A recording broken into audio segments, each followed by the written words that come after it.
Hello दोस्तों, स्वागत है आप सभी का हमारे चैनल पर। आज हम बात करेंगे ईरान के बारे में। तो चलिए शुरू करते हैं। ईरान की राजनीति में बड़ा बदलाव, मुजद्दा खामेनेई का उदय। ईरान की राजनीति में हाल ही में एक बड़ा और चौंकाने वाला घटनाक्रम सामने आया है। Supreme leader Ayatollah Ali Khamenei, जो पिछले 4 दशकों से ईरान की राजनीति और धार्मिक व्यवस्था का केंद्र रहे हैं, ने अपने उत्तराधिकारी का चुनाव कर लिया है। इस फैसले को बेहद गोपनीय तरीके से लिया गया और नया सुप्रीम लीडर बनने के लिए उनके छोटे बेटे मुजद्दा खामेनेई का नाम चुना गया है। ये बदलाव केवल ईरान के लिए ही नहीं, बल्कि पूरे क्षेत्रीय और अंतर्राष्ट्रीय परिदृश्य के लिए महत्वपूर्ण है। आइए इस घटनाक्रम के हर पहलू को विस्तार से समझते हैं। ईरान में सुप्रीम लीडर का पद केवल एक संवैधानिक या राजनीतिक भूमिका नहीं है, बल्कि यह धार्मिक और वैचारिक ताकत का केंद्र है। इस पद पर बैठा व्यक्ति ईरान के सबसे ताकतवर पदाधिकारी के रूप में कार्य करता है। सुप्रीम लीडर देश के सैन्य, न्यायपालिका और धार्मिक मामलों का प्रमुख होता है। इसके अलावा वह ये तय करता है कि देश की विदेश और घरेलू नीति कैसी होगी। 1989 में अयातुल्लाह रूहुल्लाह खुमैनी की मौत के बाद अली खामेनेई इस पद पर आए थे और उन्होंने 35 वर्षों से इस पर अपनी पकड़ बनाई हुई है। 26 सितंबर 2024 को ईरान की एक्सपर्ट असेंबली ने देश के नए सुप्रीम लीडर का चुनाव किया। रिपोर्ट्स के अनुसार ये निर्णय बेहद गुप्त तरीके से लिया गया, जिसमें 60 सदस्यीय असेंबली को बुलाकर खामेनेई ने निर्देश दिया कि वे उत्तराधिकारी के नाम पर चर्चा करें और निर्णय लें। असेंबली ने सर्वसम्मति से उनके छोटे बेटे मुजद्दा खामेनेई को चुना। खुद अयातुल्लाह खामेनेई ने इस फैसले पर मुहर लगाई। इस गोपनीय बैठक की जानकारी सार्वजनिक होने पर यह खबर न केवल ईरान में बल्कि पूरी दुनिया में चर्चा का विषय बन गई है। मुजद्दा खामेनेई ईरान के supreme leader Ayatollah Ali Khamenei के छोटे बेटे हैं। उन्होंने अपनी शिक्षा धार्मिक संस्थानों में ली है और इस्लामिक कानून और राजनीति में गहरी समझ रखते हैं। पर्दे के पीछे रहते हुए वे लंबे समय से ईरानी राजनीति में सक्रिय हैं। मुजद्दा को ईरान के रिवोल्यूशनरी गार्ड्स के साथ करीबी संबंध रखने वाला माना जाता है।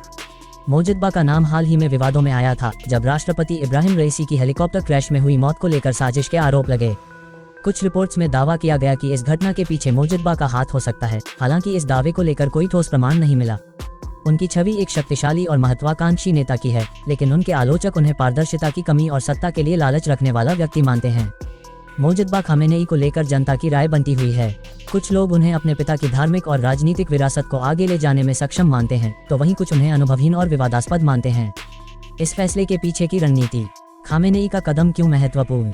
खामेनेई का ये निर्णय ईरान की राजनीतिक स्थिरता बनाए रखने के उद्देश्य से लिया गया है। वे नहीं चाहते कि उनकी मौत के बाद सत्ता को लेकर संघर्ष शुरू हो। मुजद्दा को चुनकर खामेनेई ने एक भरोसेमंद और करीबी व्यक्ति को इस पद पर बैठाने का प्रयास किया है। हालांकि मुजद्दा की नियुक्ति ने ईरान के भीतर सत्ता संघर्ष की संभावनाओं को पूरी तरह खत्म नहीं किया है। ईरान की राजनीतिक और धार्मिक व्यवस्था में कई गुट सक्रिय हैं जो मुजद्दा की नियुक्ति का विरोध कर सकते हैं।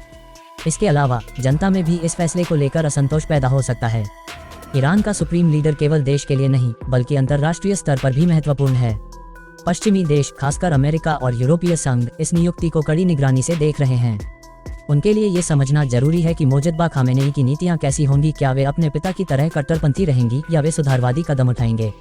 ईरान मध्य पूर्व में एक महत्वपूर्ण शक्ति है। इस बदलाव का सीधा असर सऊदी अरब, इजराइल और अन्य क्षेत्रीय देशों पर पड़ सकता है। अगर मुजद्दा अपनी नीतियों में बदलाव करते हैं तो यह क्षेत्रीय राजनीति को पूरी तरह बदल सकता है। योजक चिन्ह, योजक चिन्ह, योजक चिन्ह। क्या मुजद्दा खामेनेई अनुभवहीन है? उनका राजनीतिक अनुभव सीमित है। ये देखना होगा कि वे इस भूमिका को कितनी कुशलता से निभाते हैं। क्या ये निर्णय ईरान में विरोध प्रदर्शनों को जन्म देगा? ईरान पहले से ही आर्थिक और सामाजिक समस्याओं से जूझ रहा है। ऐसे में जनता का असंतोष बढ़ सकता है। क्या मुजद्दा सुधारवादी बनेंगे या कट्टरपंथी रहेंगे? ये सवाल केवल ईरान के लिए ही नहीं, बल्कि पूरी दुनिया के लिए महत्वपूर्ण है।